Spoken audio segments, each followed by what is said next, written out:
Hey everyone, welcome to the Inflammation Nation podcast. I'm your host, Dr. Steve Noseworthy. One of the greatest obstacles to crafting health and wellness is identifying and controlling inflammation.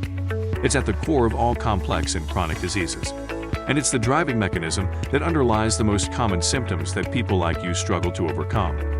Join us as we explore cutting-edge science and research to give you the information and tools you need to create the quality of life you want and deserve.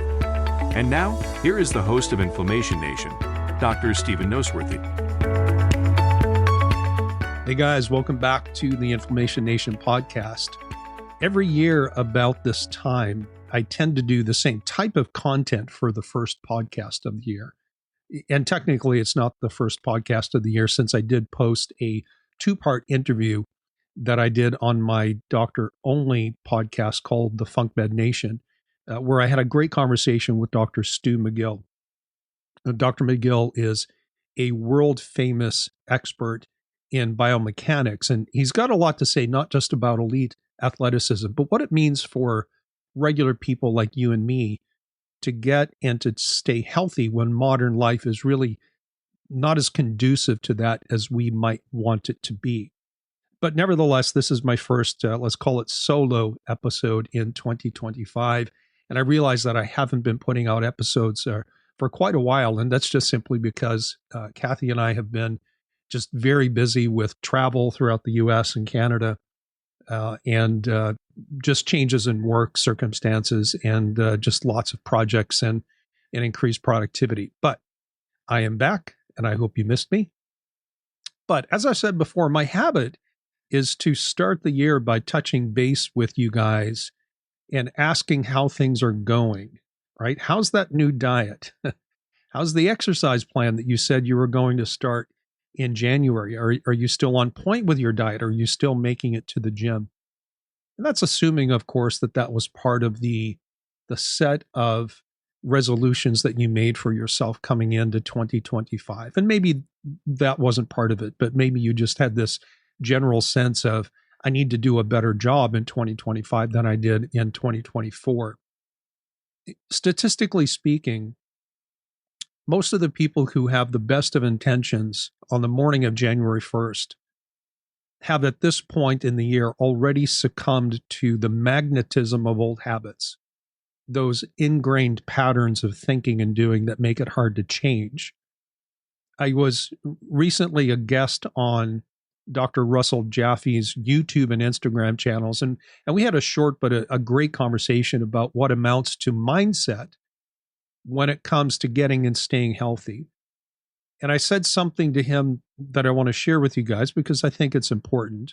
I said that you can't, when you're seeking to get better and healthy, you can't get the right answers about your health unless you ask the right questions.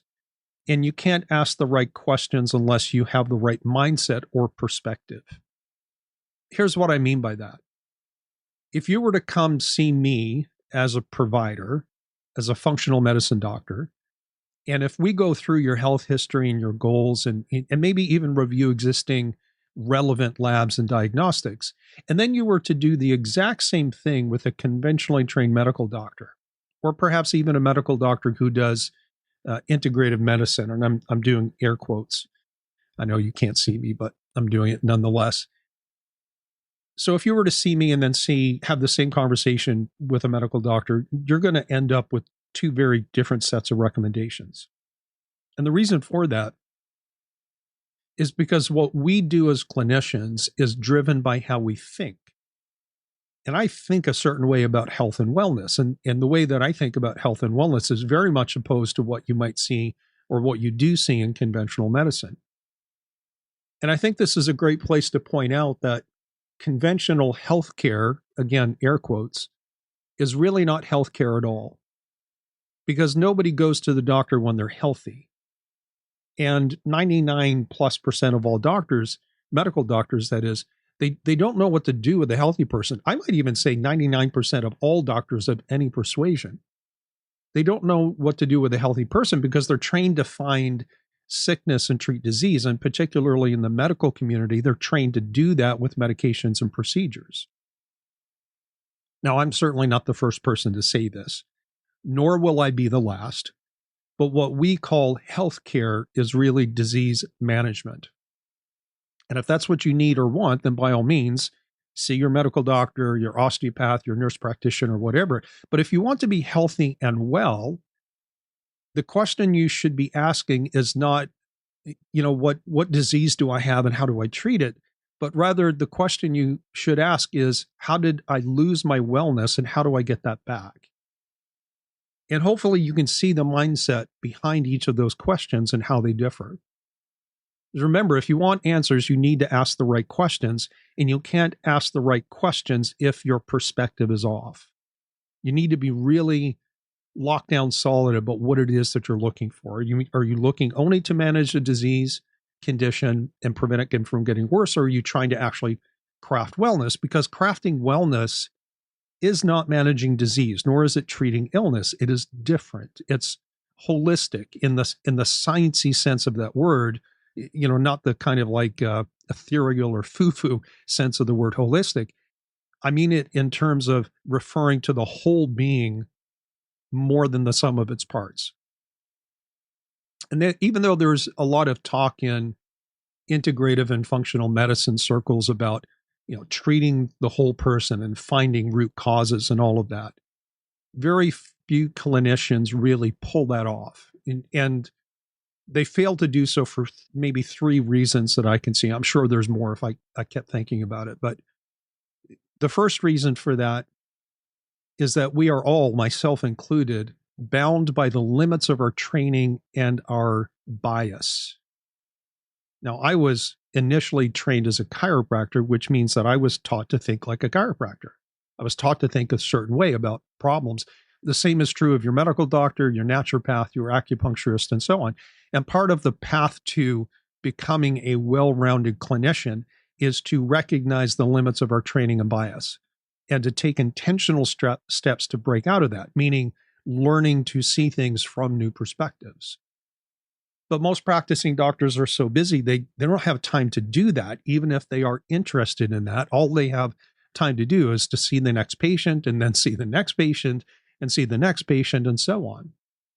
And I will tell you that as a practitioner, it takes time and dedication to keep learning once you start working in your profession. And for most doctors, at some point, their busyness, not their business, but their busyness outweighs their desire to learn more. And all they can manage to do is to stay on that hamster wheel while it spins and spins and spins and spins. And so the first problem is, at best, we all have a limited view of the human body and how it operates, and what we see and what we do is governed by how narrow or how wide our training and our education has been. That's the first problem. The second problem is a consequence of how busy practitioners are, and that affects root cause investigation. You see that there is a tension between, and I'm speaking about practitioners, but this, I think, as a healthcare consumer, this is important for you to know. There's a tension between, not a tension, that's not the right word. There's a trade-off between seeing lots of people in the run of a day or a week and how much time that you can spend with each one. The more people you see the more people you see, the less time you can spend with them. And when a doctor states that he or she treats the whole person and works on root cause, but they only spend 10 or 15 minutes with you in a session, there's a massive disconnect here. And all you have time for is managing parts of a problem, not the entirety of them. And so some doctors try to get around this by hiring staff to do other things so that they can just keep seeing more and more people. Like if you really want to do root cause, whole person type care, you have to manage so many different things, and it's difficult for one person to do it all unless they're willing to make a sacrifice. And then sacrifice is seeing fewer people. But most docs are trained to define success as the number of people that they see in a day or a week or a month or a year. And so you might see the doctor that you're engaging with for your first visit, but then you get farmed out to the doc in training, or You get farmed out to the health coach or the nutritionist or some other staff member who may not really have the scope and knowledge that you wish that they really had. And so your care gets fractured.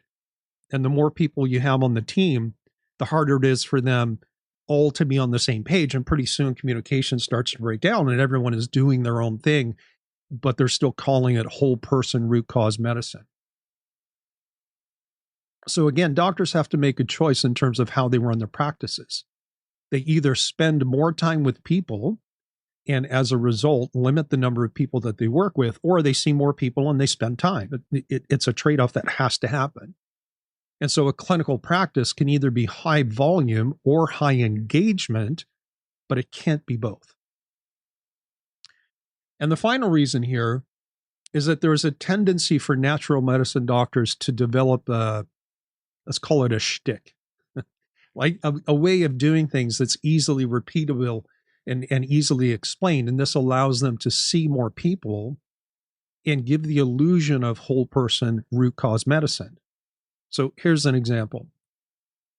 A lot of docs that do functional medicine are kind of stuck in the 1980s when it comes to their clinical applications, which means they tend to blame everything on one problem and they build their entire clinical process around that. And so you have docs who say that all of your health problems are from heavy metals. Usually mercury is the one that gets blamed. So mercury is the root of all health issues. Another doc might say, well, it's, all health problems come from parasites. Or maybe a doc steps back a little further and says, well, that's not true, but, certainly all health starts in the gut. So we have to fix the gut for every person who comes in.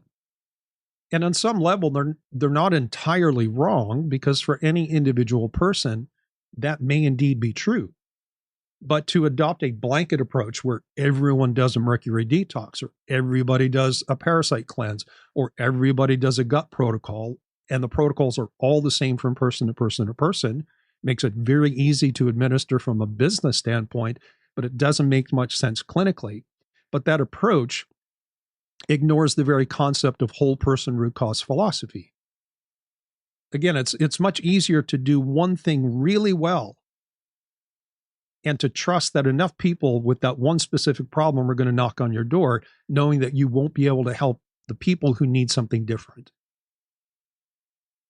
And so the problem is that these docs don't necessarily explain up front how one-dimensional they really are. And so you go into your consult thinking, great, this person is going to look at me as a whole person. They're going to finally find my root cause.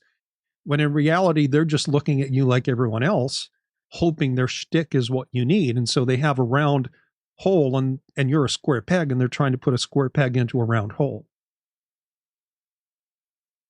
When I stopped seeing people in person for hands-on chiropractic care, and I started doing functional medicine full time, at that point, I had well over a decade of listening to all of my chiropractic patients complain about what they didn't like about modern medicine.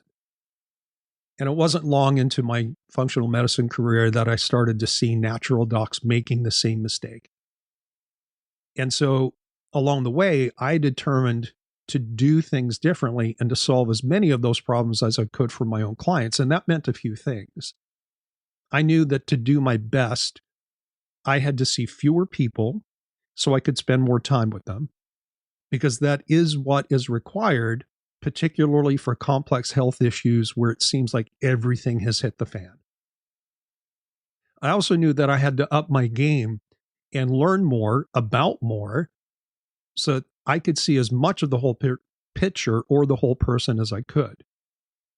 Now, I kind of have a unique situation because I'm one of only a handful of docs who do what I do, being that I both have my own practice and I travel around the country teaching high-level functional medicine to other docs from all around the world. And because I teach, I generally have to stay 2 steps ahead of the doctors that I'm teaching. And finally, in creating my own, let's say, treatment philosophy, I decided to listen. I mean, really listen. In fact, I just got off the phone with another practitioner who wants to be a client of mine. And she asked me, she asked me what I specialize in, and she was surprised by my response. I told her that I specialize in not specializing. And I had to explain that it's all well and good for a clinician or a practitioner for advertising and promotion purposes to say, I work with gut problems, or I treat Hashimoto's, or I treat head injuries, or I treat SIBO, or whatever the case is.